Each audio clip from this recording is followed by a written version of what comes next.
Muy buenas tardes a todos. Me alegra estar aquí con ustedes hoy conversando sobre estos temas de gas. Muchísimas gracias a la invitación a los organizadores del evento, al Consejo Nacional de Operaciones, al Comité de Comercialización.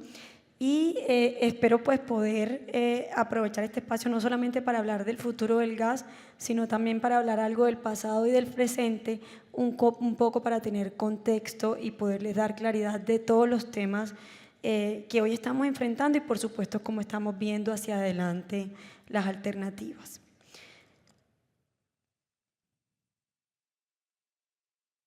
En principio voy a plantearles un poco el contexto, luego quiero hacer un énfasis en unos aspectos relevantes del informe del gestor del mercado más reciente que se emitió el 1 de noviembre, que yo creo que contiene información muy propicia para esta conversación, y finalmente cuáles son las medidas de política pública, cuáles son las medidas regulatorias que se han adoptado y cuáles son las que se están requiriendo para poder, por supuesto, superar esta coyuntura de abastecimiento en la que nos encontramos. Quiero comenzar con cifras muy importantes. En los últimos 20 años, el sector del gas natural ha crecido y ha crecido en beneficio de la gente. Hemos pasado de tener 1.3 millones de usuarios a 11.4 millones de usuarios residenciales. Y la fortuna de que el 85% de ellos ubicados en estratos 1, 2 y 3. Hoy podemos decir que 36 millones de colombianos, una cobertura del 70%, tiene gas natural en sus hogares. Adicional a eso, en materia de movilidad, hoy alrededor de 87.000 taxistas se mueven con gas natural. Optaron por el gas natural vehicular, primero porque genera alivios económicos frente al uso de la gasolina, pero adicional a ellos, ya algunos tienen mucha conciencia del impacto que eso tiene en calidad del aire, porque el uso del gas natural en comparación con gasolina o con diésel reduce dióxido de carbono y reduce material particulado fino que afectan principalmente calidad del aire. Pero además quiero decirles que los sistemas de transporte público, el 100% de los buses de Cartagena, por si alguien va a tomar un bus, el de Valledupar, funcionan 100% utilizando gas natural vehicular. En Medellín hay 400 buses, en Manizales 40 y el caso de éxito es por supuesto Bogotá, donde tenemos más de 2.100 buses funcionando con gas natural vehicular. Eso equivale al 30% del total del sistema de transporte público de Bogotá. Pero además, pequeños transportadores de carga pesada también han optado por el gas natural. Hoy tenemos 1.400 camiones de carga mayores a 10.5 toneladas que se transportan por corredores logísticos estratégicos, con más de 600 estaciones de servicios beneficiándose del gas natural, que por supuesto también genera un impacto ambiental positivo comparado con el diésel. En materia industrial es el energético más utilizado por la industria. ¿Qué industrias utilizan gas natural? Principalmente la de alimentos, la de textiles, la de químicos, la de papel, la que requieren hornos a grandes temperaturas como es la producción de cerámica, también por supuesto todas las que tienen necesidades de petroquímicos utilizan gas natural. Y hay otros sectores de la economía como es la generación térmica que todos muy bien sabemos, las refinerías, el sector comercial y por supuesto los compresores para el sistema de transporte que también utilizan gas natural. La demanda de los hogares, de los comercios y de los vehículos, que es considerada demanda esencial, se ha abastecido desde hace 45 años con gas producido en Colombia. Existió solo una única excepción en esos 16.425 días, que fue un lapso de 180 días en el que a través del puerto de Buenaventura se hizo un proyecto piloto para importar gas natural y terminamos, por supuesto, abasteciendo a Buenaventura. Pero con contundencia y con mucho orgullo podemos decir que desde el descubrimiento de Chuchupa, costa afuera en el departamento de La Guajira, Colombia es autosuficiente para atender la demanda esencial e industrial. Por supuesto que hemos importado gas natural para respaldar la generación eléctrica, especialmente cuando hay fenómenos del Niño, y gracias a esa decisión que se tomó en el año 2010 y se materializó en el año 2016, es que hemos podido evitar los apagones en el último fenómeno del Niño y también, por supuesto, en estas condiciones hidrológicas que no son normales como las esperábamos en el segundo semestre del año. Ahora nos vamos a ver abocados, por supuesto, a un periodo que inicia ya para el año 2025, en el que para poder, por supuesto, garantizar el suministro y el abastecimiento de toda la demanda, necesitamos importar gas también para atender los esenciales e industriales. ¿Por qué estamos en esta situación de déficit? Me preguntan mucho. Entonces, yo confío en que existe una correlación directa entre la perforación de pozos exploratorios y el incremento de las reservas. Hace 20 años perforábamos alrededor de 120 pozos exploratorios por año. En el año 2024, con corta septiembre, llevamos 18 pozos exploratorios. Hemos pasado de tener, por supuesto, unas reservas que son de 5.7 terapias cúbicos de gas a una reserva de 2.3 terapias cúbicos de gas. La única manera como podemos incrementar reservas es perforando pozos. No existe ninguna otra. Tendremos la fortuna de que algún pozo tenga un descubrimiento con cantidades mayores, pero no lo sabremos hasta que no perforemos pozos. Es decir, que si nosotros queremos recuperar la autosuficiencia que hoy estamos perdiendo, necesitamos incrementar la actividad exploratoria. Y quiero detenerme con dos temas puntuales. Las señales de política pública son fundamentales. Decir que no se suscriben nuevos contratos de exploración y producción no tiene efecto en un número de contratos a futuro y tampoco tiene efectos en las áreas que hoy están asignadas para exploración y producción. Es un tema completamente distinto. Tiene efecto realmente en la ejecución de los contratos vigentes. ¿Por qué en la ejecución de los contratos vigentes? Porque un gobierno que no le apuesta a largo plazo a una industria cuyas inversiones dan resultado en el largo plazo, lo que le está diciendo al inversionista que tiene hoy un contrato suscrito es: no le apueste al país, no invierta en nueva actividad exploratoria que es necesaria, como lo acabamos de ver, para poder reversar esta tendencia de caída de reservas. Claro que, por supuesto, los inversionistas cumplen los compromisos contractuales, pero no es necesario, los compromisos contractuales no son suficientes para poder encontrar más gas. Se necesita perforar pozos más allá y hacer inversiones más allá de las comprometidas en los contratos de exploración y producción. Lo otro, yacimientos no convencionales.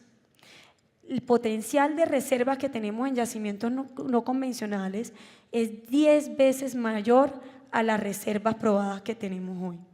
Sin embargo, frente al desarrollo de los proyectos pilotos de yacimientos no convencionales, sin perjuicio de que uno de ellos tiene una licencia ambiental, no se han ejecutado y no se han desarrollado porque la política pública del gobierno actual señala y tomó la decisión de, por supuesto, no apostarle a estos proyectos. Si desarrolláramos uno de esos pilotos, pudiésemos decirle a Colombia y probarle a Colombia el volumen, la cantidad y el potencial que ya hemos evidenciado que hay de gas natural. Y adicional a eso, pudiésemos en el término de 10 meses poder tener producción de gas natural en la medida que ya tenemos identificado dónde están las áreas, tenemos compañías que tienen la experticia y la tecnología para poderlo desarrollar. 10 meses.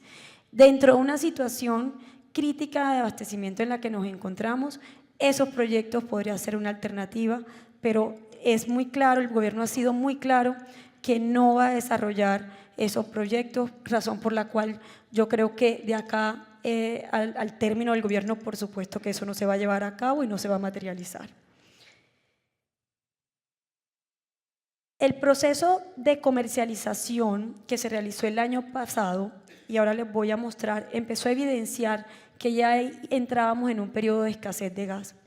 Muchos, seguramente años atrás, en sus análisis de oferta y demanda, tenían unos cálculos que les permitía evidenciar que para este periodo íbamos a entrar en un periodo de escasez, donde no es que la demanda esté creciendo, la demanda de la UDME es en crecimiento, tiene un promedio histórico muy estable.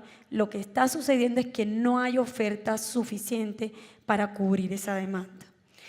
Nosotros creamos un plan integral de seguridad energética a finales del año pasado, en el que efectivamente lo que buscábamos era identificar, teniendo ya escenarios trazados con el escenario de demanda de la UDME, los escenarios de las declaraciones de producción que se habían presentado, queríamos a través de este plan identificar los proyectos estratégicos de exploración y producción y de infraestructura que se requerían para poder llenar los déficits que se evidenciaban. Así es como determinamos por periodos cuáles eran esos proyectos y durante todo el año 2024 estuvimos ante todas las entidades públicas concernientes presentando este plan con el ánimo de que se aceleraran la ejecución del desarrollo de los proyectos de infraestructura y por supuesto también los de exploración y producción. Ahora, todos me preguntan, Luz Estela, ¿hay déficit? Escuchamos que el gobierno señala que no hay déficit, tú señalas que sí lo hay. Aquí hay algo muy importante.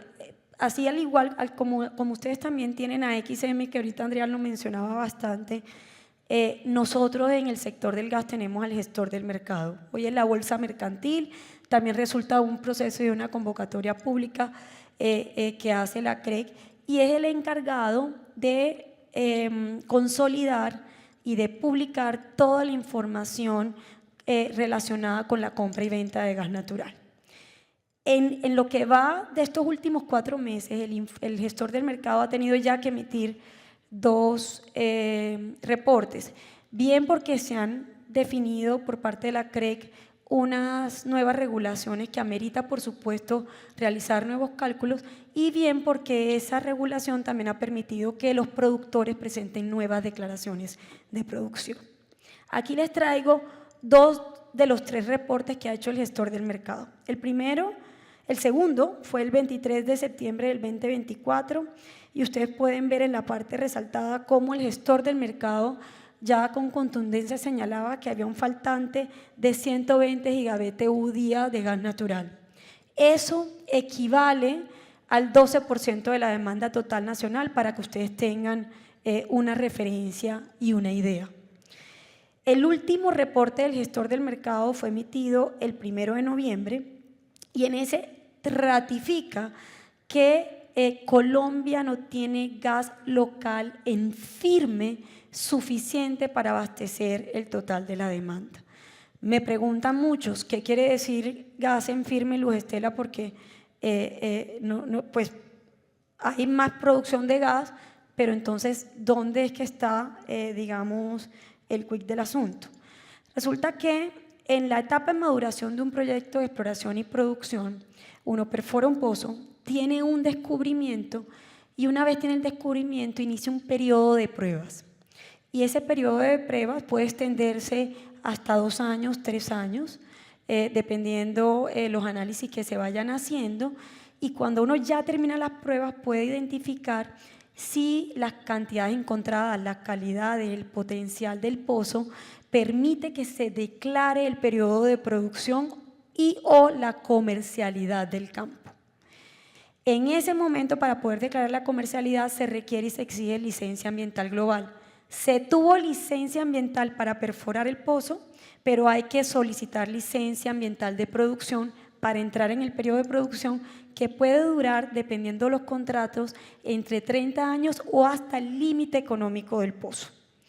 Entonces, durante la etapa de pruebas, hay varios tipos de pruebas. Las pruebas cortas que implican, hoy ponemos a producir el pozo después de haberlo descubierto, mañana lo cerramos hoy lo ponemos a producir, mañana lo cerramos. Y van haciendo análisis de las cantidades y los demás temas que tienen que analizar. Pruebas extensas, hacen otros tipos de análisis y pueden producir también gas. Cada vez que en el pozo fluye el gas, la regulación permite que el productor comercialice ese gas. Pero como bien les acabo de explicar, es un gas interrumpible, es un gas con interrupciones. De ahí que sabiamente la regulación haya definido que el distribuidor comercializador que tiene que atender la demanda esencial, llámese hogares, comercios y vehículos, no puede respaldar esa demanda con contratos interrumpibles. Y la penalidad es que el costo del gas que adquiera bajo esa modalidad contractual no lo puede trasladar a la tarifa. Razón por la cual hoy los distribuidores comercializadores que atienden la demanda esencial, y pasa lo mismo en la industrial, así no haya una regulación específica, porque los industriales para sus procesos necesitan de manera continua y fijas cantidades sin interrupciones para poder producir. En ese sentido, lo que sucede es que el gas que ya no tenemos y que no es suficiente para atender esa demanda esencial industrial es el gas en el que el productor se compromete que durante la vigencia del contrato vende una misma cantidad fija, constante y sin interrupciones. Ese es el gas que ya no tenemos y que ya no es suficiente. Entonces, sí, hay una evidencia de que existe una producción de gas, esa producción de gas no es durante el periodo de producción, que es el que garantiza la firmeza, sino es un gas que se produce bajo pruebas, que tiene un riesgo de ser interrumpido. Y eso es lo que es esa modalidad y ese esquema es lo que nos ha permitido prestar un servicio de manera continua y sin interrupciones.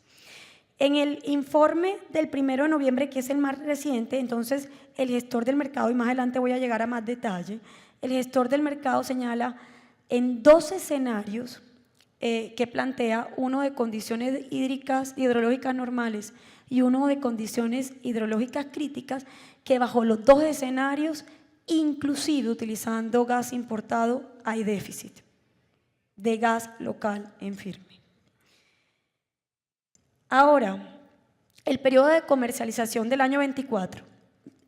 Todos los años la CREC determina un cronograma en el cual los campos mayores, que son los campos de producción más grandes del país, deben ofertar y ofrecer las cantidades declaradas como gas en firme durante un periodo de tiempo. Ese periodo de comercialización para el año 2024 inició el 29 de agosto y terminó el 18 de octubre y no se ofertó una sola molécula de gas de campos mayores para el año 2025. Vuelvo, no son cifras de Naturgas, no son cifras del gobierno, son cifras del gestor del mercado. Y el gestor del mercado, en este zoom que yo le hice al informe, ustedes pueden ver en la columna vertical del 2025, 0, 0, 0, 0, 0 de todos los campos mayores que ahí están detallados. Y concluye diciendo el gestor del mercado: no se registraron contratos de largo plazo ante el gestor del mercado para dichos campos mayores. Sigamos. Entonces, Luz Estela, ¿cuál es el déficit que hoy tenemos de gas natural local producido en Colombia en firme? Habíamos visto en el primer informe del gestor del mercado que habían 120 gigabtu día de déficit. Eso incluía el déficit que Ecopetrol había públicamente anunciado que tenía en sus procesos. Sin embargo, como muy bien lo señaló el presidente Ecopetrol hace unos días, hicieron una optimización de sus consumos para reducir el consumo de gas natural en sus procesos y gracias a esa optimización, con corte al 5 de noviembre, el déficit pasó de ser 120 gigabtu día a 102. 120, para darles una equivalencia representa el 12% de la demanda, 102 el 10.2% de la demanda, porque nuestro consumo está alrededor de 1000 gigabtu día. Entonces, con corte al 5 de noviembre, ¿sí? Con la información que reportó Ecopetrol sobre la optimización de sus consumos, se bajó a 102.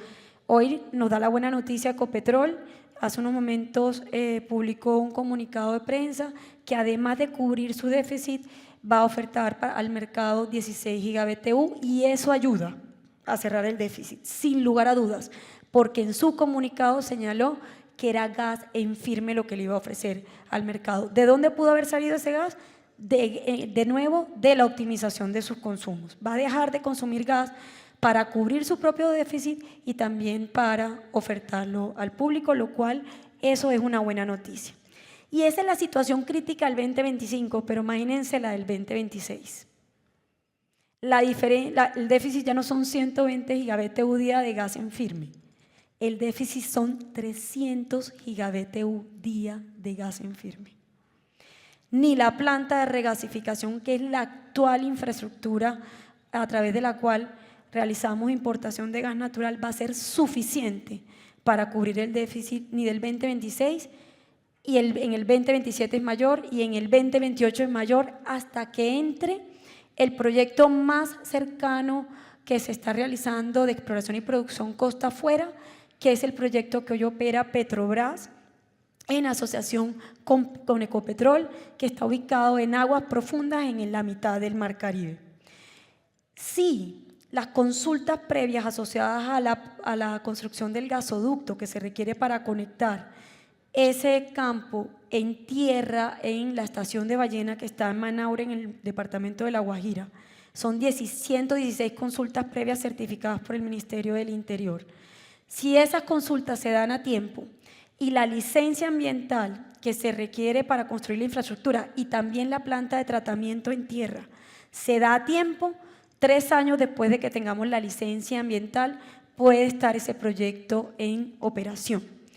Inicialmente el cronograma está previsto para el 2029, pero lo que tiene que ocurrir a diciembre del 2025 es que se cierren las 116 consultas previas y se otorgue la licencia ambiental para que ese proyecto pueda entrar en el 2029. De aquí a que ese proyecto entre, si no se desarrollan yacimientos no convencionales, estamos obligados a importar gas natural, ya no solo para atender la demanda de energía eléctrica, sino para también atender la demanda esencial e industrial. Porque así como vemos una brecha significativa entre el 2025 y el 2026, del 2026 en adelante la brecha sigue siendo significativa hasta llegar inclusive a un 53% de déficit de gas natural local en firme. ¿Qué hay que hacer? Acelerar, trabajar de manera articulada para acelerar el desarrollo de todos los proyectos de exploración y producción que hay en tierra y en el Mar Caribe. Y por supuesto, tener habilitada toda la infraestructura y todas las opciones de importación de gas natural, porque lo que estamos intentando hacer y en lo que estamos trabajando conjuntamente es en evitar cualquier tipo de interrupción o de racionamiento en el servicio.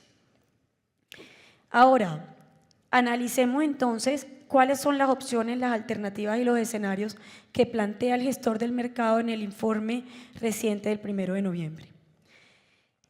Quiero resaltar 3 aspectos importantes. El primero, se declararon 37 GBTU día de gas natural de campos en pruebas extensas, que se los acabo de explicar, tiene un riesgo de ser interrumpible.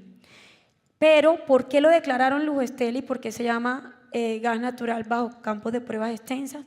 Porque la regulación expedida a mitad de año permitió que los productores que tuvieran producción y estando bajo pruebas extensas lo pudieran declarar siempre que se comprometieran a que lo vendían de manera continua y sin interrupciones. Pero en esas declaraciones que ya están, digamos, presentadas, vamos a revisar las ofertas en la práctica de esos campos en pruebas extensas y lo que nos han informado extraoficialmente es que no lo pueden ofertar el 1 de diciembre porque tienen unos temas en los pozos y que solo va a poder estar disponible esas cantidades que pueden entregarlas de manera continua hasta el final del primer trimestre del 2025. Ese es el riesgo que asumimos al cubrir el déficit con cantidades que provengan de campos de pruebas extensas. Pero eso es lo que hay. Eso es lo que hay. No tenemos ya gas local en firme suficiente hay la opción de campos en prueba extensas. Pero ahora hay otro inconveniente.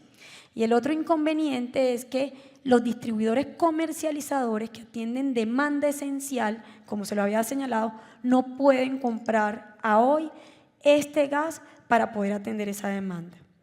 Ahí so pena de ser penalizados por la superintendencia. Entonces, ahí hay que hacer un cambio regulatorio o, según el análisis jurídico que corresponda, si es a nivel de decreto, para poder habilitar que con el riesgo, y tenemos que ser conscientes de eso, y transparente, con el riesgo de que haya interrupción, se puedan utilizar estos 37 GBtu día para atender demanda esencial y también industrial. Aquí ustedes ven la cifra, no es producida por Naturgas, es la cifra que trae el informe del gestor del mercado, y ustedes ven ahí señalado 37 GBtu de pruebas extensas. Segundo aspecto que quiero resaltar del informe del gestor del mercado. Lo segundo es que, buena noticia, los térmicos que tienen disponibilidad de una capacidad adicional más allá de los 400 GBtu día de capacidad de regasificación que tiene la actual planta y la infraestructura que tenemos para importar GNL, declararon gas importado en firme equivalente a 40 GBtu día. Eso es una excelente noticia. ¿Qué es lo único que nos hace falta? Que definitivamente no tenemos, como durante 45 años hemos utilizado gas local para atender la demanda esencial e industrial. Nosotros no tenemos reglas diferenciales para utilizar gas importado o gas local para atender esa demanda. Y cuando uno va y mira las condiciones con las que se compra el gas en el mercado internacional, en términos de requisitos mínimos del contrato, de indexadores, de fuerza mayor, de causa eximente de responsabilidad, son muy distintas a las que exigíamos desde el punto de vista regulatorio para las negociaciones que se hacían en el mercado local. Entonces, ¿qué pasa? Si no hay un decreto que habilite a la CREC para que puedas pedir regulación, que haga homologación de esas condiciones, no va a haber la posibilidad de que quienes tienen esas cantidades disponibles asuman el riesgo de no tener condiciones equivalentes. Y no asumir ese riesgo, seguramente, si es que existiera una alternativa de coberturas o de amparos o de seguros, lo que va a hacer es encarecer el gas importado. Porque nadie va a asumir el riesgo de comprarlo con unas fuerzas mayores o unos eventos eximentes de responsabilidad en el mercado internacional y venderlo con otras condiciones distintas en el mercado local. Y la regulación de la CREC ahora permite que, y más adelante voy a hablar de lo que la CREC ya ha expedido para también darles claridad sobre eso, pero la última regulación permite que se suscriban contratos a muy cortísimo plazo, semanas y meses. Lo solicitamos. ¿Por qué lo solicitamos? Porque habían unos campos que no me podían garantizar cantidades mínimas o no nos podían garantizar cantidades mínimas diariamente porque los contratos eran de 3 años y el productor tenía que comprometerse por 3 años, le doy todos los días la misma cantidad de manera continua y sin interrupciones. Entonces, habían unas cantidades, unos picos que se quedaban por fuera porque no podían garantizarse durante los 3 años. Ejemplos rápidos. Si en el año 1 podían garantizarme 80 y en el año 2 podían garantizar 70 y en el año 3 60, solo podían suscribir un contrato por 60 porque el término de duración de los contratos era de 3 años. En una regulación inicial la CREC acortó esos tiempos a 1 año y entonces aparecieron nuevas cantidades y después finalmente los acortamos a 1 semana o a 1 mes hasta por 6 meses. Entonces, es muy probable que podamos tener gas importado estos 40 GBtu, pero por el término de 1 mes, porque no se declararon cantidades de gas importado en firme para el 2026 y porque hasta que no esté la regulación homologada, nadie va a asumir el riesgo de vendérnoslos. Si en gracia de discusión lo hacen, lo van a hacer por 1 mes. ¿Eso qué va a implicar? Que cada mes nos toca ir a suscribir un nuevo contrato. 1 mes, tenemos cantidad de gas importado por 1 mes y otro. En un escenario en el que todos los distribuidores y comercializadores que atienden esta demanda tienen necesidades. Hay que hacer una aclaración que no la hice antes. El déficit de gas local en firme está en el interior y suroccidente del país. La costa atlántica no tiene déficit, el eje cafetero no tiene déficit y Valle del Cauca no tiene déficit. El resto, en el interior y en el suroccidente, es donde está concentrado los 102 gigabits día que a hoy no hemos podido cerrar cuando los contratos que suscribimos hace 3 años se vencen el próximo 1 de diciembre del 2024. Nuevamente, ustedes ven ahí el pantallazo, coloquialmente para decirlo así, del informe del gestor del mercado, porque no son cifras de Naturgas, no son cifras del gobierno nacional, son cifras del gestor del mercado. El tercer punto que quiero mencionar del informe del gestor del mercado y que vale la pena traerlo a colación porque hemos escuchado al ministro señalando que hay una sobrecontratación de gas natural y que algunas empresas compraron más gas natural dejando a otras sin ese gas natural. Entonces quiero darles claridad sobre eso para que ustedes puedan tener información a la mano.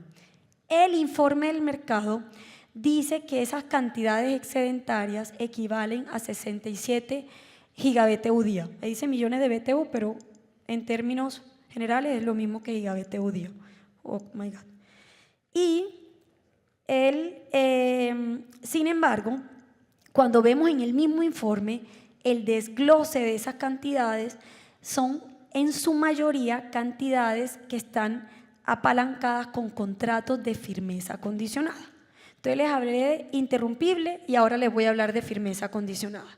La firmeza condicionada, ustedes deben de tener más claridad que yo porque es del sector eléctrico, implica que cuando llegamos cerca al 95% del precio de escasez en bolsa, los productores que suscribieron este tipo de contratos le tienen que suspender el suministro al distribuidor o comercializador que los tiene suscritos y en su lugar dárselos a los térmicos que tienen suscritas opciones de compra. Desde el 29 de septiembre ustedes escucharon que en Cundinamarca, Santander, nos tocó cerrar unas estaciones de servicios porque la condición del 95% del precio de escasez está activa y no se ha desactivado desde el 29 de septiembre, razón por la cual no hubo gas natural vehicular apalancado con estos contratos suficientes en el centro del país, en Cundinamarca, Santander principalmente, y nos tocó cerrar algunas estaciones de servicio. Luego les pongo el ejemplo para que ustedes mismos concluyan que esto no es una solución 100% efectiva, porque si mayoritariamente esos contratos son de firmeza condicionada, la condición está activa, entramos a un verano eléctrico el 1 de diciembre, los embalses no se han recuperado y lo que presiona también el precio de la recuperación de los embalses, no estimo que ni de acá a finales del año, ni en el primer trimestre del año, hasta cuando regresen las lluvias, esa condición se desactive. Razón por la cual no es una solución para llenar el déficit, pero vuelvo y digo, es lo que hay. Eso para aclararles que no hay una sobrecontratación. Entonces, ¿qué puede hacer de gas en firme? Hay una contratación excedaria que no está de gas en firme y que no es del mercado primario. Es decir, que si está en el mercado secundario y hay que buscarla en el mercado secundario, lo que es cierto es que a la fecha nosotros no hemos encontrado gas ni en el primario ni en el secundario y vuelvo y digo, los contratos se vencen el 1 de diciembre y todavía nos hace falta cerrar cantidades por 102 gigabits día. Termino con esto, ya se me acabó el tiempo, pero qué vergüenza que me tome tanto porque me interesa mucho tener la oportunidad de explicarles. Hablemos ahora qué hace falta. Desde el punto de vista de política pública, existe un borrador del decreto que el Ministerio de Minas y Energía realizó y publicó para comentarios el 17 de mayo de este año. Hicimos comentarios, los socializamos, el Ministerio nos socializó los ajustes y ya está para firma el presidente de la República. Yo creo que es la segunda vez que veo una norma con tantos temas importantes en un mismo documento. La primera fue la ley 1715. Yo soy abogada tributarista y en mi vida había visto tanto beneficio tributario al mismo tiempo. Y esta es la segunda más importante que yo he visto en mi vida profesional. Este decreto habilita la comercialización de gas importado para que la CREC pueda expedir la regulación que homologue las condiciones del mercado internacional con el mercado local. Pero además este decreto es el que va a permitir que se tomen las decisiones de inversión en infraestructura de los proyectos de exploración y producción costa afuera. Porque ese decreto permite que se comercialice ese gas costa afuera de manera anticipada, con respaldo físico cuando el proyecto entre en operación, para poder tomar las decisiones de inversión que no son menores, alrededor de 3.000 millones de dólares, para construir el gasoducto y la planta de tratamiento. Pero además no se queda ahí. Este decreto en materia de transición energética es muy importante, porque este decreto le habilita a la UDME para que la UDME pueda incluir en el plan de abastecimiento la conversión de un oleoducto a gasoducto, que hoy lo llamamos oleoducto de Colombia, que va a conectar y a permitir que se traiga el gas costa afuera del sur del Mar Caribe al sur del país. En ese orden de ideas, este decreto hoy se vuelve demasiado importante, no solamente para medidas de corto plazo, sino también para medidas de mediano y largo plazo, y pues estamos pendientes de la firma por parte del presidente de la República, porque el Ministerio de Minas ya hizo toda la labor que se requería para poder ya tenerlo listo para firma. ¿Qué ha hecho la CREC? Que aquí el doctor Antonio me está viendo con me lo está picando y todo, entonces hay que al César lo que es del César. Entonces, ¿qué medidas ha adoptado la CREC? Entonces, a mitad del año adoptó una muy importante, que fue aprobar las inversiones y las tarifas asociadas a unas obras de infraestructura. ¿Cuál es la más importante de toda ella? Porque fue un cúmulo de varias aprobaciones, es la de la bidireccionalidad, aumentar la capacidad que podemos traer en el sentido contrario de Barranquilla hasta la estación de Ballena en Manaure, para poder evacuar el gas importado y el gas de Córdoba y Sucre hacia el interior del país. Hoy se pueden traer solo hasta 66 GBtu día, y ese proyecto permite que se amplíe hasta 170. Lo malo es que lo habíamos pedido hace 2 años, pero lo bueno es que la CREC actual ya lo sacó y está en proceso, pero entra hasta el año 2027. Y lo segundo es que, atendiendo el llamado nuestro de la industria y de todos los actores del sector, expidió una primera flexibilidad para comercializar el gas disponible, entre los más destacados, la reducción de los contratos para poder tener más gas en firme y poder cubrir los picos, primero a 1 año y después recientemente por semanas y por meses. Y en esa regulación hay muchas otras cosas importantes, y entre esas, por supuesto, la priorización de la demanda esencial en la contratación. ¿Qué falta por adoptar? Entonces, todo lo relacionado, cuando se expida el decreto, que la CREC esté ya lista para poder emitir la regulación que nos permita comercializar el gas importado para atender demanda esencial e industrial. Que además se aclare cómo se va a trasladar el costo de ese gas importado a la tarifa regulada. Permitir también, por supuesto, que los distribuidores comercializadores puedan atender la demanda esencial con el gas que pueda salir de campos de pruebas extensas, porque, repito, es lo que hay.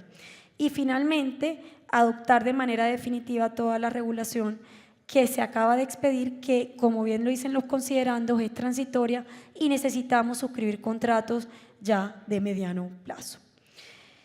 ¿En qué instancias estamos haciendo seguimiento a estos temas? Un comité interinstitucional liderado por la Agencia Nacional de Hidrocarburos. El presidente de la Agencia Nacional de Hidrocarburos tiene un doble papel, es comisionado experto y también es presidente de la agencia, y eso lo hace en una persona que tiene una información clave para poder resolver estos temas, y ha sido una persona muy comprometida y dedicada con impulsar los temas necesarios tanto para apalancar los proyectos de exploración y producción, como, por supuesto, de la mano del resto de los comisionados, de William, Fanny, Antonio, que están aquí, sacar los temas de la CREC. Se han llevado solo 2 sesiones, el 6 de agosto y el 27 de septiembre. Y el 3 de agosto el Gobierno Nacional nos informó que se implementaba un puesto de mando unificado de gas.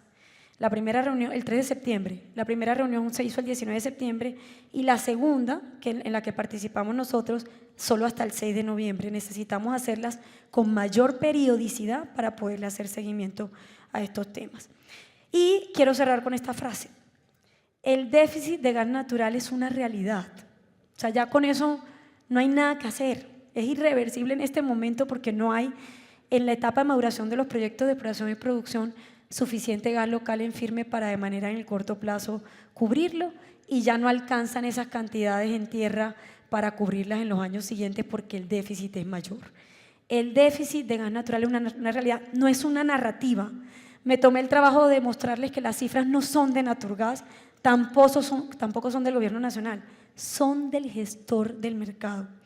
Esta situación, por supuesto, nos exige que trabajemos articuladamente para acelerar los proyectos de exploración y producción tanto en tierra como en costa, pero también nos obliga a importar gas natural para atender la demanda esencial e industrial hasta que entren los proyectos que tienen mayores volúmenes y volúmenes significativos para cubrir esos déficits en los próximos años, que son los proyectos costa afuera.